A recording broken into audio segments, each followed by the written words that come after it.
ಮಂಗಳೂರಿನಲ್ಲಿ cinema ಮೀರಿಸುವ drug story. ಸಮಾಜ ಸೇವೆ ಹೆಸರಿನಲ್ಲಿ ಆಂಬ್ಯುಲೆನ್ಸ್ನಲ್ಲಿ ಡ್ರಗ್ಸ್ ದಂಧೆ ನಡೀತಾ ಇದೆ. ಮಂಗಳೂರಿನಲ್ಲಿ ಸಿನಿಮಾ ಮೀರಿಸುವ ಡ್ರಗ್ ಸ್ಟೋರಿ ಇದು. ಸಮಾಜ ಸೇವೆ ಹೆಸರಿನಲ್ಲಿ ಆಂಬ್ಯುಲೆನ್ಸ್ನಲ್ಲಿ ಡ್ರಗ್ಸ್ ದಂಧೆ ನಡೀತಾ ಇದೆ.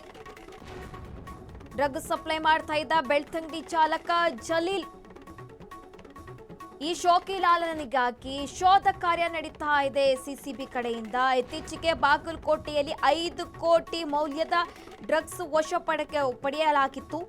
ಪ್ರಕರಣ ಸಂಬಂಧ 3 ಬಂಧಿಸಿದ ಪೊಲೀಸರು. ಪ್ರಕರಣದ 4ನೇ ಆರೋಪಿಯಾಗಿರುವ ಚಾಲಕ ಜಲೀಲ್ಗೆ ಇದೀಗ ಬಲೆ ಬೀಸಲಾಗಿದೆ. ಮಂಗಳೂರಿನಲ್ಲಿ ಸಿನಿಮಾ ಮೀರಿಸುವ ಡ್ರಗ್ಸ್ ಸ್ಟೋರಿ ಇದು. ಸಮಾಜ ಸೇವೆ ಹೆಸರಿನಲ್ಲಿ ಆಂಬ್ಯುಲೆನ್ಸ್ನಲ್ಲಿ ಡ್ರಗ್ಸ್ ದಂಧೆ ಮಾಡ್ತಾ ಇದ್ದಿದ್ದು ಈಗ ತಿಳಿದು ಬರ್ತಾ ಇದೆ. ಡ್ರಗ್ಸ್ ಸಪ್ಲೈ ಮಾಡ್ತಾ ಇದ್ದ ಬೆಳ್ತಂಗಡಿ ಚಾಲಕ ಜಲೀಲ್ಗೆ ಸಿಸಿಬಿ ಪೊಲೀಸರು ಕೂಡ ಇದೀಗ ಬಲೆ ಬೀಸಿರುವಂತದ್ದು. ಇತ್ತೀಚೆಗೆ ಬಾಗಲಕೋಟೆಯಲ್ಲಿ 5 ಕೋಟಿ ಮೌಲ್ಯದ ಡ್ರಗ್ಸ್ ವಶಕ್ಕೆ ಪಡೆಯಲಾಗಿತ್ತು. 3 ಜನ ಆರೋಪಿಯನ್ನು ಕೂಡ ಈಗ ಬಂಧನ ಮಾಡಲಾಗಿದೆ. 4ನೇ ಆರೋಪಿ ಆಗಿರುವಂತಹ ಚಾಲಕ ಜಲೀಲ್ಗೆ ಇದೀಗ ಸದ್ಯ ಸಿಸಿಬಿ ಪೊಲೀಸರು ಬಲೆ ಬೀಸಿದ್ದಾರೆ.